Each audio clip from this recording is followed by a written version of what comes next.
إن الحمد لله نحمده ونستعينه ونستغفره ونعوذ بالله من شرور أنفسنا ومن سيئات أعمالنا من يهده الله فلا مضل له ومن يضلل فلا هادي له وأشهد أن لا إله إلا الله وأشهد أن محمدا عبده ورسوله يا أيها الذين آمنوا اتقوا الله حق تقاته ولا تموتن إلا وأنتم مسلمون يا أيها الناس اعبدوا ربكم الذي خلقكم من نفس واحدة وخلق منها زوجها وبث منهما رجالا كثيرا ونساء واتقوا الله الذي تساءلون به والأرحام إن الله كان عليكم رقيبا يا أيها الذين آمنوا اتقوا الله وقولوا قولا سديدا يصلح لكم أعمالكم ويغفر لكم ذنوبكم ومن يطع الله ورسوله فقد فاز فوزا عظيما أما بعد فإن خير الحديث كتاب الله وخير الهدي هدي محمد صلى الله عليه وسلم وشر الأمور محدثاتها وكل محدثة بدعة وكل بدعة ضلالة وكل ضلالة في النار أعوذ بالله من الشيطان الرجيم بسم الله الرحمن الرحيم وأن أقيموا الصلاة واتقوه وهو الذي إليه تحشرون. ہر قسم کی حمد و ثنا، بڑائی، بزرگی، کبریائی اللہ رب العالمین کے لیے لائق اور سزاوار ہے. درود و سلام ہو تمام نبیوں پر، بالخصوص میرے اور آپ کے نبی احمد مجتبی محمد مصطفیٰ صلی اللہ علیہ وسلم کی ذات گرامی پر. اللہم صلی وسلم وبارک علی نبینا محمد. محترم حاضرین جمعہ، ابھی خطبہ مسنہ کے بعد آپ کے روبرو سورہ انعام سورہ نمبر 6 کی آیت نمبر 72 پڑھا ہوں. اللہ رب العالمین اس آیت میں دو عبادتوں کا ذکر کیا ہے. ایک عبادت ظاہری ہے، ایک عبادت باطنی ہے، اور ان دو عبادات کو اپنانے کا اور اختیار کرنے کا اللہ نے حکم دیا ہے. اللہ تعالیٰ نے فرمایا وَأَنْ أَقِيمُوا الصَّلَاةَ، نماز قائم کرو، وَاتَّقُوهُ، اور اس کا تقوی اپناؤ. تقوی یہ دل سے تعلق رکھنے والی عبادت ہے. وَهُوَ الَّذِي إِلَيْهِ تُحْشَرُونَ، اور وہی ذات ہے جس کے پاس تم سب کو جمع ہونا ہے. امام ابن کثیر رحمہ اللہ اس آیت کی تفسیر میں کہتے ہیں کہ اللہ تعالیٰ نے اہل ایمان کو ہر صورت میں، ہر حالت میں تقوی اپنانے کا اور تقوی اختیار کرنے کا حکم دیا ہے، اور ساتھ میں نماز قائم کرنے کا حکم اور تعلیم بھی اللہ نے دیا ہے. تو اگر کوئی شخص متقی بننا چاہتا ہے، اپنے اندر تقوی کو ڈیولپ کرنا چاہتا ہے، تقوی کو لانا چاہتا ہے، تقوی کی دولت سے اور نعمت سے مالا مال ہونا چاہتا ہے، تو اس کو زندگی میں نمازوں کی پابندی کرنا چاہیے. دیکھو اللہ تعالیٰ نے نماز اور تقوی دونوں کو ایک ساتھ ذکر کیا ہے. تقوی نمازوں سے پیدا ہوتا ہے. تقوی اور خشیت نمازوں سے بندے مومن کے اندر جو ہے پیدا ہوتی ہے، اور پیدا ہونا بھی چاہیے. اگر ہم نمازیں پڑھ رہے ہیں، تقوی ہمارے اندر نہیں آتا ہے، تقوی کی صفت ہمارے اندر نہیں پیدا ہوتی ہے، ادھر نمازیں بھی ہو رہی ہیں، یہاں ہماری زندگی تقوی سے خالی بھی ہے، اس کا مطلب یہ ہے کہ ہماری نمازوں میں کہیں نقص ہے، کہیں کچھ کھوٹ ہے، کہیں کچھ عیب ہے، کہیں غلطیاں ہیں، کوتاہیاں ہیں، کمیاں ہیں، جس کی بنا پر ہماری نماز سے ہمارے اندر تقوی نہیں آ رہا ہے. اور اللہ نے اس کے بعد کہا وَهُوَ الَّذِي إِلَيْهِ تُحْشَرُونَ، یاد رکھو جس ذات کے پاس تم کو سب کو جمع ہونا ہے، وہ ذات تنہا ہے، وہ اکیلا ہے. وہ اس اکیلی ذات کے پاس تم سب کو اکٹھا ہونا ہے. گویا کہ یہ بات کہہ کے اللہ تعالیٰ نے نمازی بندوں کو خوشخبری دیا ہے، اور بے نمازی بندوں کو اللہ تعالیٰ ڈرایا ہے. نمازی بندوں کو خوشخبری یہ کہہ کے اللہ نے دیا کہ اے نماز پڑھنے والوں، اے اللہ تعالیٰ کی عبادت کرنے والے مؤمنوں اور بندوں، کہ تمہاری عبادتوں کا صلہ، تمہاری عبادتوں کا بدلہ دنیا میں تمہیں پورا ملنے والا نہیں ہے. ہاں، کہاں ملے گا؟ جب تم اللہ کے سامنے کھڑے کیے جاؤ گے اللہ رب العالمین تمہاری عبادتوں کا، تمہاری نمازوں کا، تمہارے تقووں کا پورا پورا بدلہ وہاں اللہ تعالیٰ دینے والا ہے۔ اور جو لوگ بے نمازی ہیں وَهُوَ الَّذِي إِلَيْهِ تُحْشَرُونَ کہہ کہ اللہ ان کو ڈرایا ہے۔ جہاں نمازی بندوں کو، تقوی والے بندوں کو اللہ نے بشارت دیا، وہیں پر بے نمازی بندے، بے تقوی زندگی گزارنے والے بندوں کو اللہ نے ڈرایا ہے، دھمکی دی ہے کہ کب تک دنیا میں جیو گے، کب تک دنیا میں رہو گے۔ اللہ تعالیٰ کے پاس تم سب کو ایک نہ ایک دن جمع ہونا ہے، تم سب کو اللہ کے پاس ایک نہ ایک دن اس لیے دنیا چھوڑ کے آنا ہے۔ اور جب تم اللہ کے پاس حاضر کیے جاؤ گے، کھڑے کیے جاؤ گے، تو اللہ تعالیٰ تم سے سوال یہ نہیں کرے گا کہ تمہارا مال کتنا ہے، دولت کتنی ہے، دنیا میں تم نے کتنا کمایا، جائیدادیں تم نے کتنی بنائی، پراپرٹیاں تم نے کتنی بنائی، بینک بیلنس ہے کہ نہیں ہے، بیوی کتنے ہیں، بچے کتنے ہیں، کس خاندان کے ہو، حسب کیا ہے، نسب کیا ہے، نام کیا ہے، شہرت تھی نہیں تھی، ڈگریاں کیا ہیں۔ اللہ تعالیٰ یہ سب سوال وہاں پہ کرنے والا نہیں، بلکہ رب العالمین کی عدالت میں بندوں سے سب سے پہلا سوال عبادتوں کے معاملے میں جس عبادت کا سوال ہونے والا ہے وہ نماز ہے۔ پیارے نبی صلی اللہ علیہ وسلم فرماتے ہیں اول ما يحاسب به العبد يوم القیامہ صلاته، کہ بندے سے روز قیامت سب سے پہلا سوال جو ہونے والا ہے وہ نمازوں کے حوالے سے سوال ہوگا، نمازوں کے تعلق سے سوال ہوگا کہ آیا بندہ نماز دنیا میں پڑھتا تھا یا نہیں پڑھتا تھا، نمازی تھا یا بے نمازی تھا۔ تو اس طرح بھائیوں روز قیامت اللہ تعالیٰ سب سے پہلا سوال جو بندوں سے کرنے والا ہے وہ نماز ہے۔ تو معلوم یہ ہوا کہ اللہ نے اس آیت میں جہاں نماز کا حکم دیا ہے وہیں پر نماز پڑھنے والوں کو بشارت بھی دیا ہے اور نماز چھوڑنے والوں کو اللہ تعالیٰ ڈرایا بھی ہے۔ بھائیوں نماز یہ عین عبادت ہے، عین ایمان ہے، ایمان کا اعلیٰ مقام نماز ہے۔ جو بندہ ایمان کا دعویدار ہے، کہتا ہے کہ میں مسلمان ہوں، کہتا ہے کہ میں مومن ہوں، چیک کرنا چاہیے، وہ اپنے آپ کا جائزہ لینا چاہیے کہ نماز پڑھتا ہے کہ نہیں پڑھتا ہے، اس لیے کہ نماز عین ایمان ہے۔ ایمان کے بغیر نماز نہیں، نماز کے بغیر ایمان کا تصور نہیں، سمجھ رہے؟ ایمان کے بغیر نماز کا تصور نہیں، نماز کے بغیر ایمان کا تصور نہیں۔ جو بے نمازی ہے وہ ایمان والا نہیں ہو سکتا، اور جس انسان کی زندگی میں نماز ہے وہ بے ایمان نہیں ہو سکتا۔ اللہ تعالیٰ قرآن میں سورہ بقرہ سورہ 2 آیت نمبر 140 پر 3 میں اللہ نے فرمایا وَمَا كَانَ اللَّهُ لِيُضِيعَ إِيمَانَكُمْ، اللہ تعالیٰ تمہارے ایمان کو ضائع نہیں کرے گا، تمہارے ایمان کو اللہ ضائع نہیں کرے گا۔ امام ابن کثیر رحمہ اللہ ایمان کی تفسیر یہاں پہ صلاتکم سے کرتے ہیں کہ اللہ تمہاری نمازوں کو ضائع نہیں کرے گا۔ سمجھ میں آئی بات آپ کو؟ اللہ تعالیٰ نے نماز کو اس آیت میں ایمان کہا ہے، اور یہ آیت اس وقت نازل ہوئی جب قبلہ خانہ کعبہ بنایا گیا۔ پہلے قبلہ بیت المقدس تھا، لوگ مسلمان 16-17 مہینے بیت المقدس کی طرف رخ کر کے نمازوں کو ادا کرنے لگے، اور اسی حالت میں کئی ایک مسلمان انتقال بھی کر گئے۔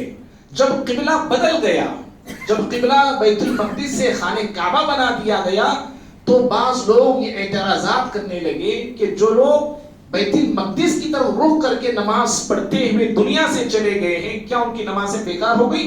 کیونکہ اب قبلہ بدل گیا ہے، خانہ کعبہ تمہارا قبلہ ہو گیا۔ جن لوگوں کا قبلہ یا پہلے بیت المقدس تھا، بیت المقدس کی طرف جن مسلمانوں نے نماز پڑھے اور اسی حالت میں ان کا انتقال ہو گیا، پھر ان کی نمازیں کیا ہوئی؟ نمازیں ضائع، ان کا ثواب نہیں ملے گا ان کو۔ اس طرح کا دشمنان اسلام ایک شوشہ چھوڑا اور اعتراضات اسلام کے خلاف کھڑے کرنے لگے۔ اللہ تعالیٰ نے ان کے شکوک شبہات اور اعتراضات کا جواب دیتے ہوئے یہ آیت نازل کیا، کہا وَمَا كَانَ اللَّهُ لِيُضِيعَ إِيمَانَكُمْ، اللہ تعالیٰ ان کی نمازوں کو ضائع نہیں کرے گا، یہ کہنا چاہیے تھا، بلکہ اللہ نے کہا اللہ تعالیٰ ان کے ایمان کو ضائع نہیں کرے گا۔ مفسرین کہتے ہیں کہ اللہ تعالیٰ نے اس آیت میں نماز کو ایمان سے تعبیر فرمایا ہے، اس لیے کہ ایمان اسی وقت بندے کا قابل قبول ہوتا ہے، معتبر ہوتا ہے، وزندار ہوتا ہے